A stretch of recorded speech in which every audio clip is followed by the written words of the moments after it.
ಅದು silicon city ಬೆಂಗಳೂರಿನಲ್ಲಿದ್ದಂತಹ ಪ್ರಪ್ರಥಮ high tech bus shelter. ಇಡೀ ಬೆಂಗಳೂರಿಗೇನೆ ಮಾದರಿಯಾದಂತಹ ಬಸ್ ನಿಲ್ದಾಣಗಳು. ಆದರೆ ರಾತ್ರೋರಾತ್ರಿ ಏಕಾಏಕಿಯಾಗಿ ಈ ಬಸ್ ಶೆಲ್ಟರ್ಗಳು ಮಂಗಮಾಯವಾಗಿದೆ. ಯಾಕಾಗಿ ಅಂಥದ್ದೇನಾಯಿತು ಬನ್ನಿ ನೋಡ್ಕೊಂಡು ಬರೋಣ. ರಾತ್ರೋರಾತ್ರಿ 3 ಮಾದರಿಯ ಬಸ್ ಶೆಲ್ಟರ್ಗಳು ಕಾಣೆ. ಬಸ್ ಶೆಲ್ಟರ್ ಕಾಣೆ ಮಾಡಿದವರು ಯಾರು ಎಂಬುದೇ ನಿಗೂಢ. ಹೌದು, ಬೆಂಗಳೂರಿನ ಗೋವಿಂದರಾಜ ನಗರದಲ್ಲಿ ನಿರ್ಮಾಣ ಮಾಡಲಾಗಿದ್ದ ಹೊಸ ಶೈಲಿಯ 3 ಪ್ರಾರಂಭದ ಬಸ್ ನಿಲ್ದಾಣದ ಶೆಲ್ಟರ್ ಕಳವಾಗಿದೆ ಅಥವಾ ಕಾಣೆಯಾಗಿದೆ. ರಾತ್ರೋರಾತ್ರಿ ಕಾಣದಂತೆ ಮಾಯವಾದಂತಹ ಬಸ್ ನಿಲ್ದಾಣಗಳು ಯಾರು, ಯಾಕೆ, ಏನಾಯಿತು ಅನ್ನೋದು ಯಾರಿಗೂ ಕೂಡ ಗೊತ್ತೇ ಆಗ್ತಿಲ್ಲ. ಬೆಂಗಳೂರಿನ ಗೋವಿಂದರಾಜನಗರ ಮುಖ್ಯ ರಸ್ತೆಯಲ್ಲಿ 3 ಬಸ್ ನಿಲ್ದಾಣಗಳು ಕಾಣದಂತೆ ಮಾಯವಾಗಿದ್ದಾವೆ ಅಂದರೆ ಸಂಪೂರ್ಣವಾಗಿ ಇಲ್ಲೊಂದು ಬಸ್ ನಿಲ್ದಾಣ ಇತ್ತು ಅನ್ನುವಂಥ ಕುರುಹುಗಳನ್ನೇ ಇಲ್ಲದಂತೆ ಅದನ್ನು ಕಟ್ ಮಾಡಿಕೊಂಡು ಎತ್ಕೊಂಡು ಹೋಗಿದ್ದಾರೆ. ಯಾರು ಎತ್ಕೊಂಡು ಹೋಗಿದ್ದಾರೆ, ಪಾಲಿಕೆ ಈ ಕೆಲಸವನ್ನು ಮಾಡ್ತಾ ಅಥವಾ ಯಾರು ಮಾಡಿದ್ದಾರೆ ಅನ್ನುವಂಥದ್ದಕ್ಕೆ ಯಾವುದೇ ರೀತಿಯಾದಂಥ ಸ್ಪಷ್ಟ ಮಾಹಿತಿ, ಉತ್ತರ ಸಿಗ್ತಾ ಇಲ್ಲ ಅನ್ನುವಂಥ ಮಾತುಗಳನ್ನು ಈಗ ಮಾಜಿ ಕಾರ್ಪೊರೇಟರ್ ಅಂದರೆ ಅವರು ಕಾರ್ಪೊರೇಟರ್ ಆಗಿದ್ದಂಥ ಸಂದರ್ಭದಲ್ಲಿ ಅಂದರೆ 2019ರಲ್ಲಿ ಸುಮಾರು ಒಂದು 3 ಬಸ್ ನಿಲ್ದಾಣಗಳನ್ನು, ಶೆಲ್ಟರ್ಗಳನ್ನು ನಿರ್ಮಾಣ ಮಾಡಲಾಗಿತ್ತು. ಅದು ಬೆಂಗಳೂರಿಗೆ ಹೊಸ ರೀತಿಯಾದಂಥ ಬಸ್ ಶೆಲ್ಟರ್ಗಳವು. ನಂತರ ಆ ರೀತಿಯಾದಂಥ ಬಸ್ ಶೆಲ್ಟರ್ಗಳನ್ನೇ ನಗರದ ಹಲವು ಕಡೆಗಳಲ್ಲಿ ಅಡಾಪ್ಟ್ ಕೂಡ ಮಾಡಿಕೊಳ್ಳಾಯಿತು.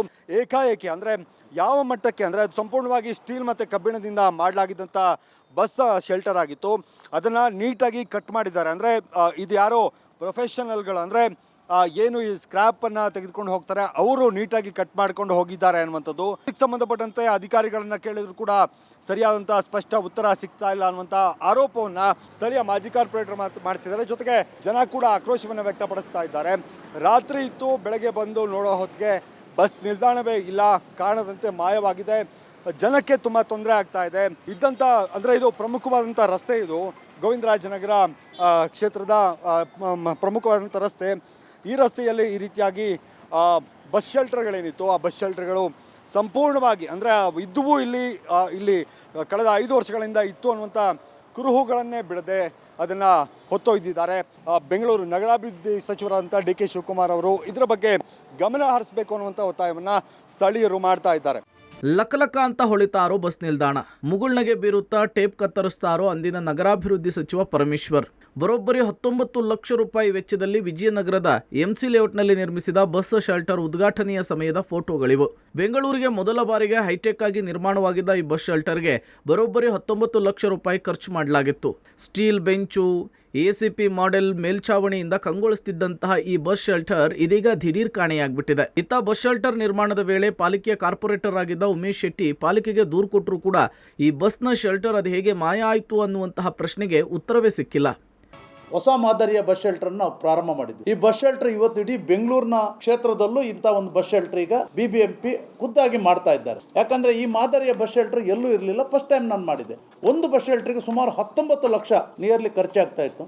ಏಕಾಏಕಿ ಮಾಯ ಆಗ್ಬಿಟ್ಟಿದೆ ಬಸ್ ಶೆಲ್ಟರ್. ಯಾವುದೋ ಮಾಹಿತಿ ಸಿಗದೆ ಏಕಾಏಕಿ ಇದ್ದಕ್ಕಿದ್ದಾಗೆ ಬಸ್ ಶೆಲ್ಟರ್ ಇಲ್ಲ. ಅಲ್ಲಿ ಯಾರು ಕಟ್ ಮಾಡ್ಕೊಂಡು ಹೋಗಿದ್ದಾರೆ ಅಂತ ಗೊತ್ತಿಲ್ಲ. ಆವತ್ತು ಆಕ್ಚುಲಿ ಬೆಂಗಳೂರು ನಗರದ ಉಸ್ತುವಾರಿಯಾಗಿ ಪರಮೇಶ್ವರ್ ಅವರಿದ್ರು. ಅವ್ರ ಕೈಯಾರೆ ನಾನು ಉದ್ಘಾಟನೆ ಮಾಡಿ ಈ ಬಸ್ ಶೆಲ್ಟರ್.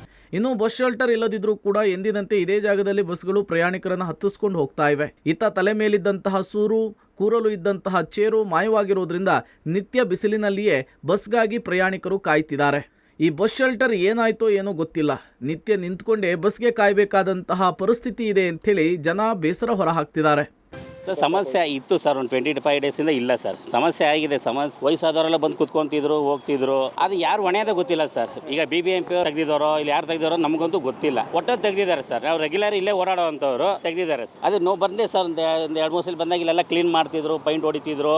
ತೆಗೆದಿದ್ದಾರೆ. ಯಾವ ಉದ್ದೇಶಕ್ಕೆ ತೆಗೆದಿದ್ದಾರೆ ಗೊತ್ತಿಲ್ಲ ಸರ್. ಒಟ್ಟಲ್ಲೇ ಜನಗೆ ಕಷ್ಟ ಆಗ್ತಿದೆ ಸರ್. ಬಿಸಿಲು, ಅದು ಈಗ ಬಿಸಿಲು ಟೈಮ್ ಅಲ್ವಾ, ವಯಸ್ಸಾದವ್ರು ಕುತ್ಕೊಂತಿದ್ರು, ಅವ್ರಿಗೆ ಸಮಸ್ಯೆ ಆಗ್ತಾ ಇದೆ. ಯಾವ ಟೈಮು ಬರದೆ ಗೊತ್ತಾಗಲ್ಲ. ಒಂದು 15 ಮಿನಿಟ್ಸ್ ಆಗ್ಬೋದು, ಒಂದು ಅರ್ಧ ಗಂಟೆ ಆಗ್ಬೋದು, ಕಾಯ್ಬೇಕಾಗುತ್ತೆ. ಕಾಯ್ತಾ ಇದೀವಿ. ಇದು ಗೊತ್ತಿಲ್ಲ ಸರ್. ಇಲ್ಲಿ ತೆಗೆದಿರೋದು ಮಾತ್ರ ಗೊತ್ತು. ನಾವು ಅಲ್ಲಿ ರೆಗ್ಯುಲರ್ ಆಗಿ ಏನು ಹೋಗಲ್ವಲ್ಲ. ಒಟ್ನಲ್ಲಿ ಹಾಡ ಹಗಲೇ ಗುಜರಿಯವರು ಬಂದು ಬಸ್ ಶೆಲ್ಟರ್ ಅನ್ನ ತುಂಬಿಕೊಂಡು ಹೋದ್ರು. ರಾತ್ರೋರಾತ್ರಿ ಬಸ್ ಶೆಲ್ಟರ್ಗಳನ್ನ ತೆರವು ಮಾಡಲಾಯಿತು. ಪಾಲಿಕೆ ಮಾತ್ರ ಈ ವಿಷಯವೇ ಗೊತ್ತಿಲ್ಲ ಅಂತ ಹೇಳ್ತಿದೆ. ಕೂಡಲೇ ಈ ಬಗ್ಗೆ ತನಿಖೆಯಾಗಿ ತಪ್ಪಿತಸ್ಥರ ವಿರುದ್ಧ ಕ್ರಮ ಆಗಬೇಕಿದೆ. ಇನ್ನಾದರೂ ಈ ಬಸ್ ಏನು ಕಾಣದಂತೆ ಮಾಯವಾದಂಥ ಬಸ್ ಶೆಲ್ಟರ್ಗಳಿಗೆ ಕಾರಣ ಯಾರು ಅನ್ನುವಂಥ ವಿಚಾರವನ್ನು ಪತ್ತೆ ಹಚ್ಚುವಂಥ ಕೆಲಸ ಮಾಡಬೇಕಾಗಿದೆ. ಕ್ಯಾಮ್ರಾ ಪರ್ಸನ್ ಶರತ್ ಜೊತೆಗೆ ಮಾದೇಶ ಅನಿಕಲ್, ಪಬ್ಲಿಕ್ TV, ಬೆಂಗಳೂರು.